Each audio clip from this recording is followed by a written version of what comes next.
Injil Lukas pasal 2 ayat 1 sampai 7. Pada waktu itu Kaisar Agustus mengeluarkan suatu perintah menyuruh mendaftarkan semua orang di seluruh dunia.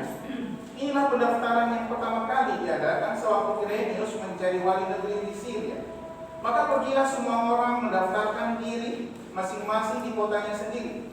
Demikian juga Yusuf pergi dari kota Nazaret di Galilea ke Yudea, ke kota Daud yang bernama Betlehem, karena ia berasal dari keluarga dan keturunan Daud, supaya didaftarkan bersama-sama dengan Maria tunangannya yang sedang mengandung.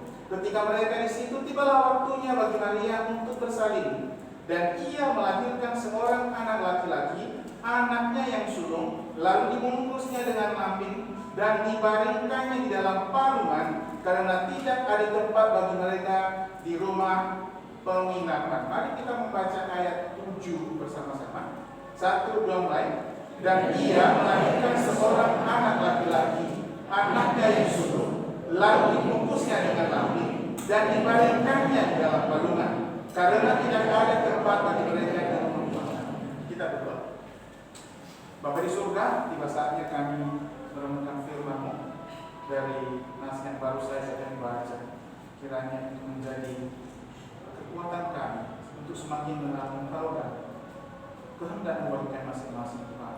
Bukalah kiranya setiap hati kami masing-masing untuk menerima firman, dan pakailah hamba-Mu yang tidak berguna yang hina untuk menyampaikan kebenaran-Mu dalam pimpinan dan kuasa Roh Kudus-Mu. Lindungi kami semuanya, jauhlah kami dari gangguan apapun, dan juga yang berdoa untuk tempat parkiran di bawah, dan saudara kami yang hadir di sini malam ini, Tuhan. Jika di antara kami ada yang belum yakin akan kelahirannya kembali, kiranya malam ini meyakinkan bahwa Dia pun juru selamat Tuhan Yesus Kristus yang telah lahir bagi kami. Terima kasih, kiranya Engkau dimuliakan melalui pelayanan dan pemberitaan firman pada malam hari ini. Ampuni kami yang berdoa dalam nama Tuhan kami Yesus Kristus. Amin. Bapak Ibu saudara kasih Tuhan, malam ini saya mengajak kita merenungkan nas tadi dengan judul tempat khusus. Tempat khusus. Tempat khusus itu tempat pilihan. Tempat pilihan bagi Allah. Allah memiliki pilihan tertinggi dalam segala sesuatu. Karena Dia Allah. Dan pilihan Allah selalu yang terbaik. Saudara percaya itu? Pilihan Allah itu selalu yang terbaik. Tidak pernah Allah memilih yang terjelek. Mungkin kadang-kadang di mata manusia itu bukan pilihan yang baik, tetapi dalam kemahatauan dan kemahakuasaannya, setiap pilihan yang dibuat oleh Allah selalu yang terbaik dari segi kualitas, dari segi ketahanan, dari segi kesegaran. Dan segala sesuatu yang dipilih Allah sesuai dengan yang direncanakan Allah.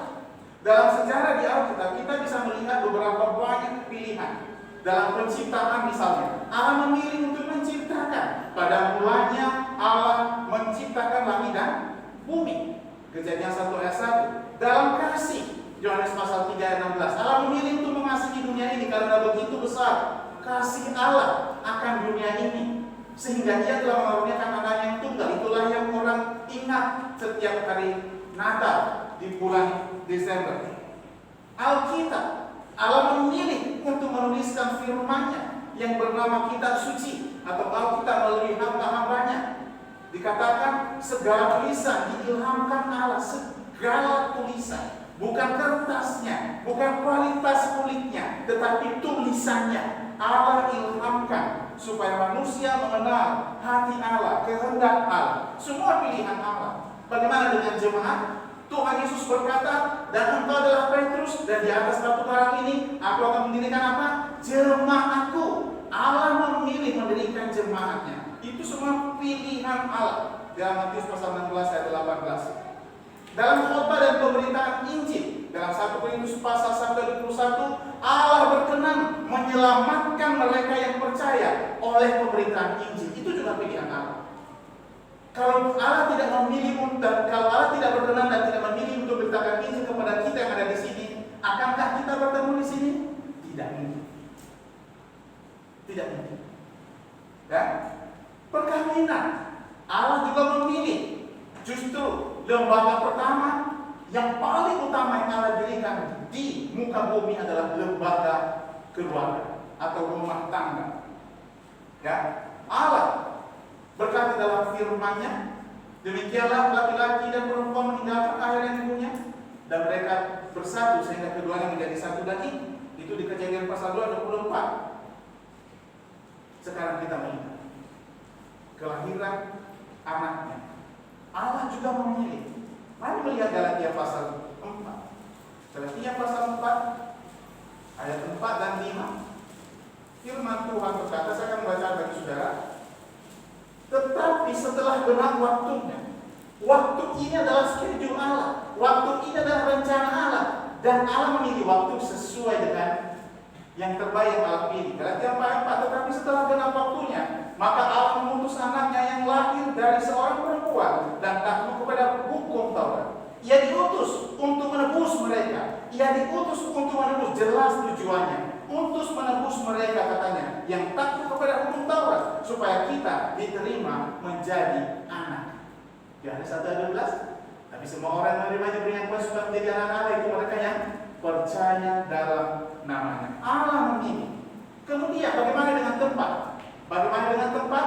Kalau tadi memilih waktu kelahiran Yesus, jadi kita melihat sekarang tempat kelahiran Yesus di Mika pasal 5 ayat 1. Tetapi engkau, hai Bethlehem Efrata, hai yang terkecil di antara kaum Yehuda, daripadamu akan bangkit bagiku seorang yang akan memerintah Israel, yang permulaannya, ingat ini rencananya, yang permulaannya sudah sejak purbakala, sejak dahulu kala. Bethlehem Efrata, kecil kotanya, tapi dari sana bangkit seorang raja di atas segala raja, atas pilihan dan rencana.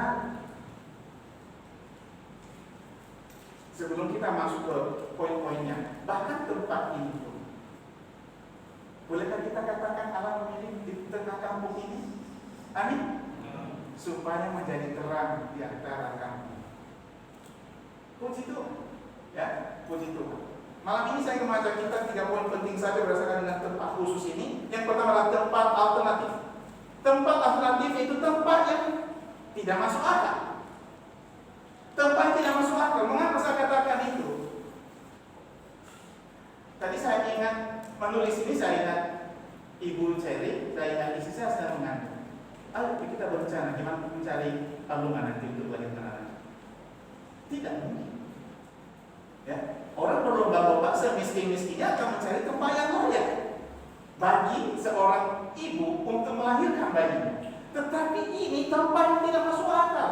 Tempat yang layak dan masuk akal bagi seorang raja untuk lahir adalah di rumah sakit terkenal. Rumah sakit terkenal. Kalau di Indonesia, kalau ditulis lahir di mana anaknya? RSPI, apa ya? Pondok Indah. Betul ya? Wah, bangga itu ngomongnya. Tetapi ini tidak. Tuhan memilih tempat yang tidak masuk akal dalam pikiran manusia. Ternyata benar apa kata firman Tuhan. Apa yang dipikirkan Allah tidak sama dengan yang dipikirkan manusia. Memang jalan pikiran kita berbeda dengan pikiran Allah. Itulah sebabnya kita dianjurkan, dinasihati oleh Rasul Paulus, milikilah pikiran Kristus, supaya kita bisa jelas memahami rencana Allah dan pilihan Allah.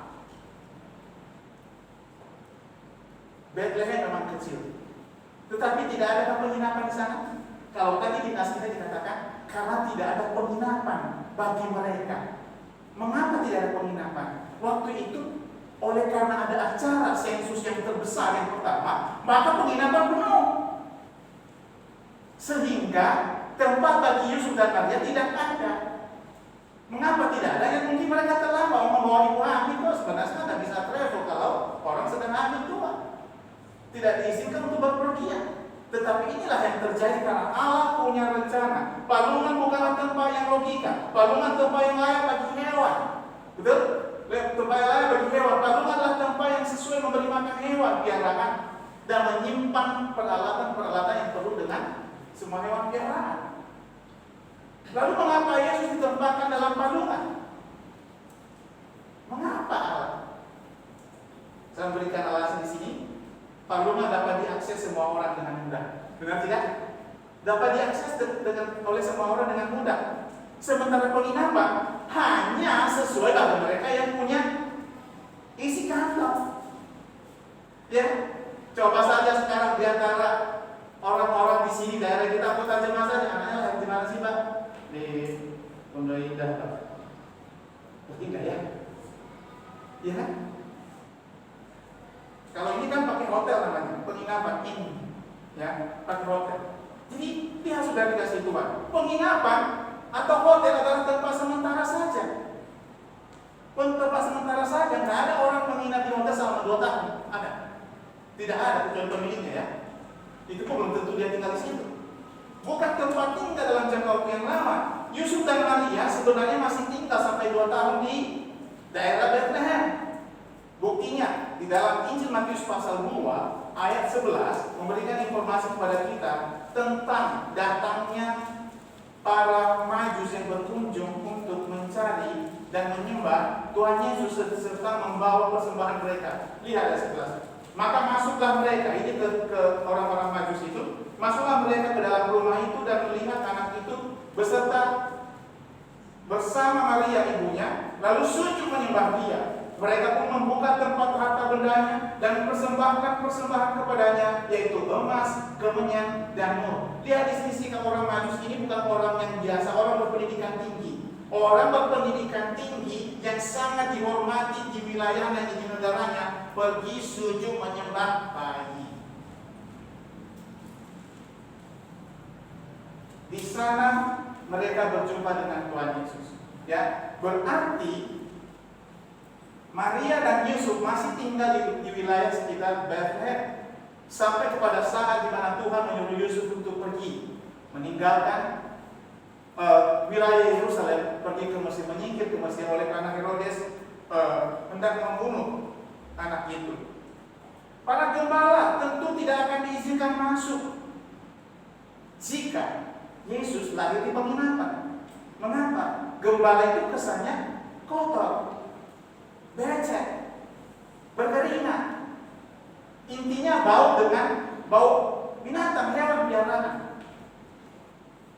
Membaca ini tadi saya teringat, baru saja kemarin saya membaca di yahoo.com pengalaman seseorang muda. Kalau saudara membacanya, seorang muda menggunakan sendal jepit dengan celana seadanya dan kaos seadanya, sangat marah ketika ia tidak diterima, tidak di welcome oleh petugas toko iPhone 12.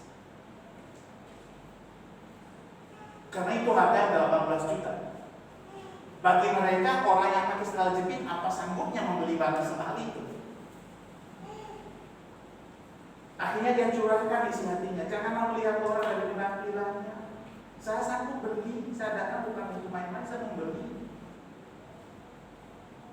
Ya. Tetapi lihat di sini, para gembala tentu tidak akan diizinkan untuk masuk ke penginapan itu. Tetapi ketika dikatakan Tuhan memilih palungan, orang-orang yang menjaga hewan ini, yaitu para gembala ini, merasa nyaman mengunjungi bayi Yesus. Mengapa? Orang gembala itu tempat biasanya berhubungan dengan palungan.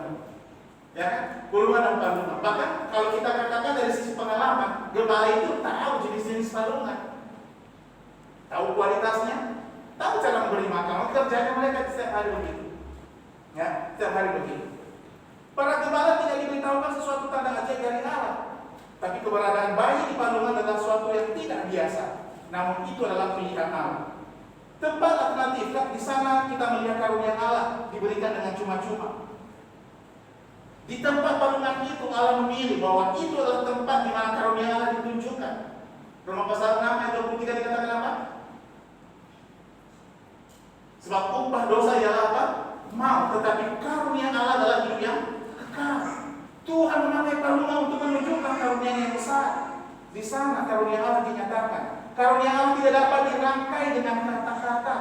Itulah yang kita dapat lihat di dalam palungan semuanya. Tidak dapat dirangkai dengan kata-kata ketika orang melihat bayi Yesus, Sang Raja yang Maha Kuasa, Sang Raja kekal, lahir di sebuah palungan, dibaringkan di sebuah palungan. Susah untuk dirangkai. Itulah sebabnya pada akhirnya Rasul Paulus mengingatkan jemaat Korintus di 2 Korintus pasal 9 ayat yang terakhir ayat 15, syukur kepada Allah karena kasih karunia-Nya yang tak terkatakan itu, unspeakable gift. Itulah perkarunia yang tidak dapat dikatakan. Ketika kita melihat palungan itu, bagaimana kita menguraikannya? Bagaimana kita menuliskannya dengan pen? Dan Rasul Yohanes menuliskannya, kalau semua kehidupan Yesus ditulis, tidaklah muat. Tapi itu keajaiban. Namun tetap pilihan Allah. Pilihan Allah. Di sana kita melihat keselamatan diberikan dengan cuma-cuma karena kasih karunia Allah. Sebab karena kasih karunia kami diselamatkan apa? Oleh iman. Bukan hasil usaha atau pemberian Allah. Bukan hasil pekerjaan. Jangan ada orang yang memegahkan diri. Di sana kita melihat karunia Allah yang sifatnya permanen. Sudah tidak ada yang bisa mengganggu-gugat. Imannya jangan di situ. Tidak ada yang bisa mengganggu-gugat. Allah telah memilih palungan itu. Kalau tadi di nas kita dikatakan karena mereka tidak punya tempat penginapan. Apakah mustahil bagi Allah untuk menyediakan tempat khusus malam itu yang jauh lebih baik? Tidak ada yang mustahil bagi Tuhan. Tidak ada. Ya, tetapi tetap Allah memilih supaya kita dapat berhenti sejenak dan memikirkan dan merenungkan betapa besarnya kasih Tuhan Yesus Kristus pada kita. Karunia Allah sifatnya tetap dan sehingga setiap orang yang percaya kepadanya diberikan tempat tinggal yang tetap.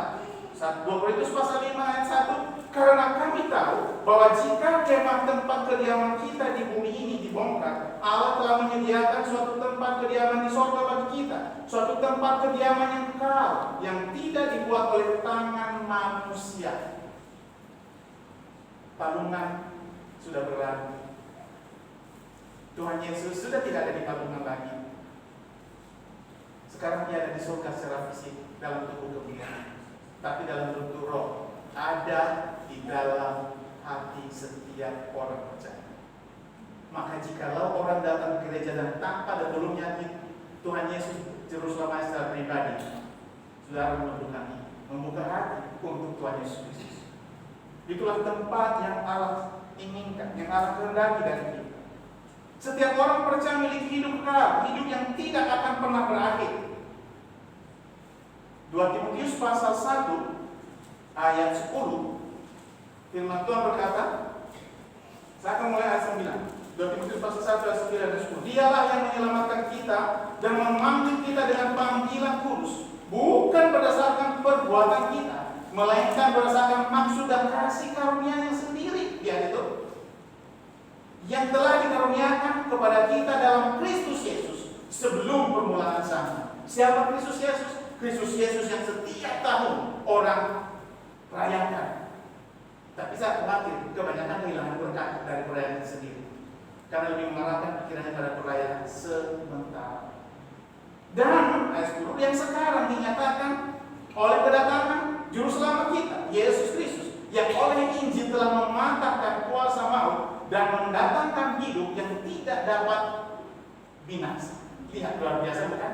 Kita mengingat palungan, kita melihat di sana, melalui palungan itu Tuhan menyatakan kasih karunia-Nya kepada orang yang percaya oleh Juru Selamat itu, sehingga mendatangkan hidup yang tidak dapat binasa, dan ini sifatnya permanen. Sifatnya permanen. Orang yang percaya Tuhan Yesus Kristus akan memiliki kemenangan atas maut pada akhirnya. Setiap orang percaya dikaruniai tempat selamanya bersama Tuhan di surga. Sering sekali kita membaca Tesalonika pasal 4 ayat 13 sampai 17. Penggalan kedua 17 bagian B. Demikianlah kita bersama-sama dengan Tuhan sampai selama-lamanya. Karunia Allah menyediakan segala keperluan kita. Di sana kita melihat, di palungan kita melihat gembala agung kita. Amin. Di palungan di mana domba-domba diberikan makan, sang gembala ada di sana. Makanya Raja Daud berkata apa? Tuhan adalah gembala, takkan kekurangan aku. Takkan kekurangan aku. Seandainya ada Ibu Maria di sini, kita akan berkata, Ibu Maria melahirkan Yesus, dilahirkan kembali oleh Tuhan Yesus. Betul? Amin? Iya. Dia yang melahirkan perlu dilahirkan kembali oleh Tuhan Yesus Kristus. Kita pun hari ini, kita bersyukur bagi yang sudah percaya kita telah dilahirkan pribadi. Orang Kristen hari ini dipenuhi oleh dalam kepenuhan Tuhan Yesus Kristus dalam Kolose pasal 2:10. Orang percaya dipenuhi di dalam seluruh kepenuhan Allah. Itulah doa Paulus menurut Efesus pasal 3 ayat 19. Dan melalui balungan kita melihat karunia Allah tersedia bagi semua. Tersedia bagi semua. Semua orang dengan latar belakang suku yang berbeda-beda, dengan latar belakang pendidikan yang berbeda-beda, dengan tingkat ekonomi yang berbeda-beda, dengan tingkat sosial yang berbeda-beda. Allah menyediakan semua itu karena Yesus adalah terang dunia yang sesungguhnya. Menurut Injil Yohanes pasal 1 ayat 9, firman Tuhan berkata, terang yang sesungguhnya yang menerangi setiap orang. Saudara dikasih Tuhan, Tuhan Yesus datang untuk menerangi setiap orang. Salah satu tujuannya menerangi hati manusia bahwa manusia itu banyak adalah orang berdosa. Yang kedua, menerangi supaya orang bertobat dan percaya kepada Dia. Ya. Yang menerangi setiap orang sedang datang ke dalam dunia. Tuhan Yesus menerima semua orang yang menerimanya. Tadi saya sudah menyinggung Yohanes pasal 1 ayat 12. Hal yang sama tadi saya singgung kepada teman kita tadi yang namanya apa temannya Elmi tadi? Loren tadi. Ya, puji Tuhan. Dia membuka hatinya terima Tuhan Yesus hari ini. Kadang-kadang kita melihat orang, apakah hati kita tergerak untuk menceritakan firman kepada mereka? Jangan melihat dia datang ke gereja tapi tanpa menginjili mereka, kita kehilangan berkat. Kita kehilangan berkat. Kita kehilangan kesempatan untuk menginjili orang. Yohanes pasal 6 ayat 37, semua yang diberikan Bapa kepadaku akan datang kepadaku, dan barang siapa datang kepadaku, ingat kata barang siapa itu terbuka untuk semua. Whosoever, barang siapa datang kepadaku, ia tidak akan kubuang. Oh, betapa indahnya ini ketika orang datang ke hotel tadi seperti anak muda tadi ditolak loh. Tapi ketika datang kepada Tuhan Yesus tidak akan ditolak. Amin? Tidak akan ditolak. Ya, tidak akan ditolak. Bahkan yakin pernah bercanda kan, Pak ternyata beda-beda orangnya. Dia pernah ke Alfamart pas yakin ini beli baterai pakai jas, dibukain pintu. Maka saya bilang setiap kali kamu ke Alfa bawalah jas. Ya, mandi nggak mandi berarti pakai jas dulu. Pasti kita disambut dengan baik. Saudara yang dikasihi Tuhan, mari kita merenungkan hal ini. Ya, merenungkan hal ini. Semua orang yang menerima Tuhan Yesus akan diterima. Itu yang pertama. Yang kedua, tempat yang diubah dan tempat yang mengubah. Palungan adalah tempat yang tidak sesuai dengan persalinan. Namun Allah memilih palungan untuk datang ke dunia ini, mengirim dan mengutus anaknya yang tunggal Tuhan Yesus Kristus. Kelahiran dan kehadiran Tuhan Yesus Kristus di dunia ini mengubah dunia. Telah mengubah dunia, saudara dikasihi Tuhan.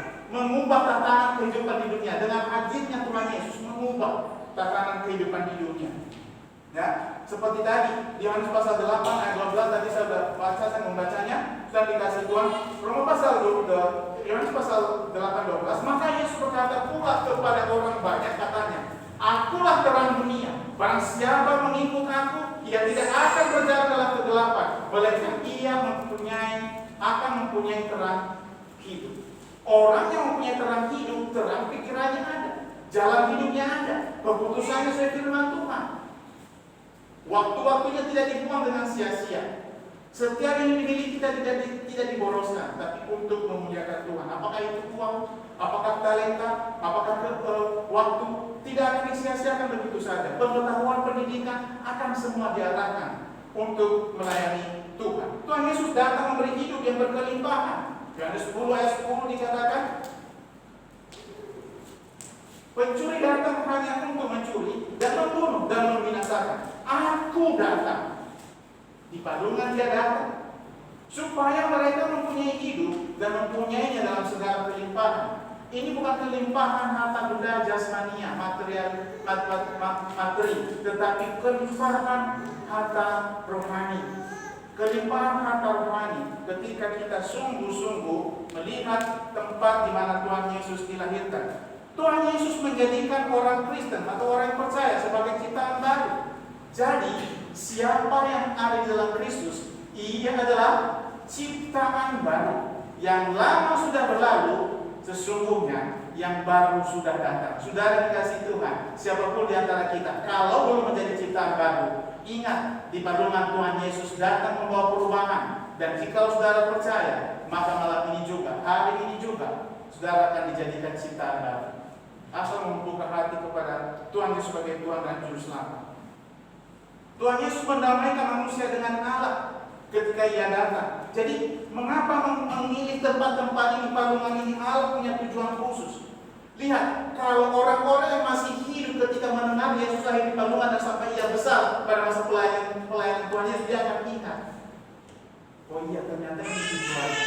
Ternyata ini maksud Allah. Mengapa Ia memilih palungan itu? Supaya manusia memahami betapa Allah punya rencana yang luar biasa. Efesus pasal 2 ayat 14, karena Dialah damai sejahtera kita, yang telah mempersatukan kedua pihak dan yang telah merubuhkan tembok pemisah, yaitu perseteruan. Sebab dengan matinya sebagai manusia, Ia telah membatalkan hukum Taurat dengan segala perintah dan ketentuan, untuk menciptakan keduanya menjadi satu manusia baru di dalam dirinya, dan dengan itu mengadakan damai sejahtera. Mendamaikan. Kita sebelum percaya Tuhan Yesus adalah seteru Allah, musuh Allah karena dosa. Tapi setelah Tuhan Yesus mendamaikan kita, kita menjadi satu dengan Allah. Ia yang mempersatukan kita, bukan kita. Dan untuk memperdamaikan keduanya di dalam satu tubuh dengan Allah oleh salib, dengan melenyapkan perseteruan pada salib itu. Di atas salib perseteruan itu dilenyapkan, tapi terlebih dahulu Ia melalui palungan. Ia melalui palungan. Dan dikasihi Tuhan, pengudusan bagi mereka yang sudah percaya Tuhan Yesus telah terjadi. Mereka dipisahkan. Tetapi selanjutnya harus terjadi pengudusan yang bersifat progresif. Dan ini terjadi secara bertahap, di mana perubahan terjadi dalam hidup orang percaya. Inilah yang Allah kehendaki hari ini. Jikalau di antara kita kebanyakan mengalami sungguh-sungguh percaya Tuhan Yesus Kristus, tidak cukup selamat, tidak cukup punya jaminan dalam masuk surga. Sekarang Allah menghendaki kita supaya kita hidup dalam kekudusan yang sifatnya progresif, bertahap, setahap demi setahap, oleh kuasa Roh Kudus dan firman Allah yang kita renungkan setiap hari. Karena inilah rencana Allah, sesuai dengan Roma pasal 8 ayat 29. Saya membacanya. Sebab semua orang yang dipilihnya dari semula, mereka juga ditentukannya dari semula untuk menjadi serupa dengan gambaran anaknya, supaya Ia, anaknya itu, menjadi yang sulung di antara banyak saudara. Allah menghendaki kita supaya kita menjadi serupa dalam berpikir dengan Tuhan Yesus. Pikiran kerendahan, pikiran tidak mengutamakan diri sendiri. Itulah yang Allah menghendaki. Allah menghendaki kita supaya kita menjadi serupa dalam karakter Kristus, karakter yang melayani, yang menjadi hamba. Dan itulah yang diajarkan oleh Tuhan Yesus kepada murid-murid ketika Yakobus dan Yohanes memakai ibundanya Salome untuk minta kedudukan. Maka Tuhan Yesus mengajarkan mereka, anak manusia datang untuk melayani, bukan untuk dilayani. Kalau kamu ingin yang terbesar, jadilah yang terkecil. Kalau ingin jadi Tuhan, jadilah hamba untuk semuanya. Jadilah hamba untuk semuanya. Kita menjadi serupa dengan Dia. Selama di dunia ini kita belum memiliki kelengkapan dalam segala pengetahuan tentang kealahan. Kalau menurut Rasul Paulus di 1 Korintus pasal 13 ayat 12, kita hanya melihat sebagian, sama-sama dalam cermin. Memang benar, karena kita di dunia ini masih belum sempurna. Tetapi kita harus bertumbuh dalam kasih karunia Tuhan. Dan ujungnya nanti adalah pemuliaan yang akan terjadi ketika Tuhan Yesus datang dan mengubah tubuh kita yang hina ini menjadi serupa dengan tubuhnya yang mulia. Di sanalah nanti kita akan melihat dan mengalami kesempurnaan yang sebenarnya. Kita mati dalam Kristus dan dibangkitkan dalam hidup yang baru. Semua yang percaya Tuhan Yesus Kristus akan bersama dengan Tuhan selama-lamanya. Itulah indahnya hidup menjadi orang Kristen yang sejati, akan bersama Tuhan.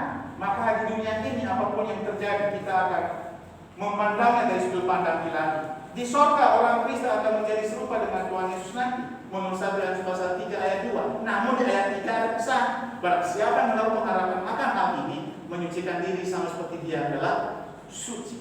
Itu yang kedua. Yang ketiga dan terakhir, tempat yang mudah diakses adalah palungan. Palungan adalah tempat mudah diakses. Tempat apa yang masih terbuka bagi para gembala malam-malam hari? Kecuali palungan. Bukan hotel Bethlehem atau Bethlehem Inn, tidak. Tapi hanya palungan. Memang palungan selalu terbuka bagi para gembala sepanjang waktu. Makanya kalau saudara nanti melihat Lukas pasal 2 ayat 8 sampai 19, di sana selengkapnya kita melihat bagaimana perjalanan para gembala. Mulai dari mereka didatangi oleh malaikat Gabriel dan juga menunjukkan kepada mereka berita yang besar itu tentang lahirnya sang juru selamat dunia, sehingga setiap orang yang percaya kepadanya beroleh dengan kekal. Keselamatan yang tersedia dan mudah diakses. Siapa saja katanya, barang siapa dapat berseru kepada nama anak Allah pasti diselamatkan. Kita sering mengutip Roma pasal 10 ayat 13. Sebab barang siapa yang berseru kepada nama Tuhan akan diselamatkan. Saudara dikasihi Tuhan, di sanalah tempat kita diingatkan tentang Allah yang mengasihi kita, sehingga setiap yang berseru kepadanya dalam keadaan apapun, berseru dalam iman sesuai dengan pesan yang disampaikan di ayat 9 dan 10. Roma pasal 10 itu, yaitu percaya dalam hati dan mengaku dengan mulut tentang Tuhan Yesus Kristus, maka akan diselamatkan. Mengapa? Karena Tuhan menghendaki supaya jangan ada yang binasa. Dari 2 Petrus pasal 3 kita mengetahui isi hati Tuhan sesungguhnya terhadap setiap orang yang lahir di dunia ini, apapun keadaannya. Saya membaca 2 Petrus 3 ayat 9. Itu isi hati Tuhan. Tuhan tidak lalai menepati janjinya, sekalipun ada orang yang menganggapnya sebagai kelalaian. Tetapi Ia sabar terhadap kamu karena Ia menghendaki supaya jangan ada yang binasa. Benar apa kata Yesaya? Tuhan menantang. Apakah aku berkenan dengan kematian orang yang jahat? Tidak. Apa yang Allah berkenan? Supaya orang jahat bertobat dari dosa-dosanya. Ya, saya ulangi sama bacanya. Tetapi Ia sabar terhadap kamu karena Ia menghendaki supaya jangan ada yang binasa, melainkan supaya semua orang berbalik dan bertobat. Ini isi hati Tuhan. Begitu besarnya kasihnya. Makanya orang sebesar dosa seperti Paulus yang mengatakan aku yang paling berdosa pun diselamatkan Tuhan dan dipakai Tuhan. Amin. Dipakai Tuhan. Kita pun demikian, dapat dipakai Tuhan, dapat diterima oleh Tuhan. Ya, juru selamat yang mudah ditemui. Juru selamat kita mudah ditemui. Tidak seperti tokoh-tokoh politik. Ketika dia kampanye, dia ke akar rumput. Tapi setelah dia naik jabatan, dia tidak datang lagi. Udah susah ditemui. Tapi Tuhan Yesus yang juru selamat selalu mudah ditemui, dan bahkan di Matius pasal 11 ayat 28 dan 29 dengan jelas, dengan kasihnya dia berkata apa? Marilah kepadaku semua yang letih lesu dan berbeban berat, aku akan memberi kelegaan kepadamu. Pikuklah dengan puasa dan belajarlah padaku, karena aku lemah lembut dan rendah hati, maka jiwamu akan mendapat apa? Ketenangan. Pertama-tama jiwa kita tenang kalau sudah terjamin keselamatan kita pasti masuk surga. Amin. Itu yang paling penting, itu yang paling utama. Dan lebih gembira lagi ketika kita mengetahui bahwa kita melayani Tuhan. Tuhan Yesus Kristus juru selamat kita. Tuhan Yesus adalah penolong dan keselamatan kita. Mazmur, saya ingin membaca Mazmur ini, penting sekali. Kesaksian pemazmur di pasal 40 ayat 18. Mazmur pasal 40 ayat 18. Apa kesaksian? Aku ini sengsara dan miskin, tetapi Tuhan memperhatikan aku. Engkau yang menolong aku dan meluputkan aku, ya Allahku, janganlah berlaku. Tuhan penolong kita. Tuhan Yesus berjanji untuk tidak pernah meninggalkan setiap orang yang percaya kepadanya. Itulah kekuatan kita. Bahkan di tengah-tengah corona yang sudah berbulan-bulan menghantui seluruh penduduk dunia, firman Tuhan tetap hidup dan firman Tuhan tetap berlaku. Janganlah kamu menjadi hamba Tuhan dan cukupkanlah dirimu dengan apa yang ada padamu, firman Tuhan. Telah pada pasal 13 ayat 5 dan 6. Karena Allah telah berfirman, aku sekali-kali tidak akan membiarkan engkau, dan aku sekali-kali tidak akan meninggalkan engkau. Ini janjinya. Kita mengingat kandungan, kita ingat janji ini. Ayat 6. Sebab itu dengan yakin kita dapat berkata, Tuhan adalah penolongku, aku tidak akan takut. Apakah yang dapat dilakukan manusia terhadap aku? Tidak. Ya, tidak. Kalau mau melanjutkan pertanyaan ini, bacalah Roma pasal 8 mulai 31 sampai 39. Jelas, tidak ada satu barang, tidak ada satu perkara, tidak ada satu orang pun, tidak ada kekuatan manapun yang dapat memisahkan kita dari kasih Allah dalam Kristus Yesus. Asal kita percaya. Orang yang percaya kepada Tuhan Yesus Kristus dapat menaruh segala kekhawatirannya kepada Tuhan. Di 1 Petrus 5 ayat 7 dikatakan apa? Serahkanlah segala khawatirmu kepada Tuhan, sebab Ia yang memelihara kamu. Dan dikasih Tuhan. Itulah 3 poin yang kita pelajari dari tempat khusus yang Allah pilih itu telah mengubah hidup kita, telah mengubah seluruh tatanan dunia. Kita sungguh-sungguh percaya Tuhan Yesus Kristus. Akhirnya kesimpulan, Yusuf dan Maria tidak akan memilih palungan bagi Maria untuk bersalin. Tentu, kalau ini dibuat pilihan tidak akan memilih di sana, tidak akan memilih. Saya percaya, selagi orang masih berpikir yang baik, tidak akan memilih. Tetapi Tuhan yang menentukan itu. Tuhan yang mengarahkan mereka ke sana dengan tujuan kekal Allah. Allah memilih tempat dan waktu bagi Maria untuk melahirkan Yesus. Waktu pun Tuhan yang memilih, Tuhan yang menentukan. Tadi Galatia pasal 4 dan 5 tadi, setelah dengar waktu. Terima kasih Tuhan. Allah juga memilih palungan agar para gembala dapat dengan mudah menemui bayi Yesus.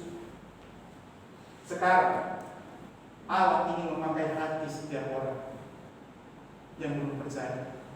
Dia ingin masuk ke dalam hati untuk menyelamatkan siapa saja yang percaya kepada-Nya. Bukan dompet yang Tuhan kehendaki, bukan rumah yang mewah yang Tuhan kehendaki, bukan mobil yang besar yang mahal yang Tuhan kehendaki dari seseorang, tapi hati. Makanya di lagu pujian kita, datanglah ya Tuhan Yesus, apa? Hatiku terbagimu. Hati kita harus dibuka untuk Tuhan. Dan bagi yang sudah percaya Tuhan Yesus Kristus, Allah hendak memakai seluruh hidup kita. Palungan dipakai, dan sekarang Tuhan tidak memakai palungan lagi. Tuhan. Makanya Paulus katakan apa?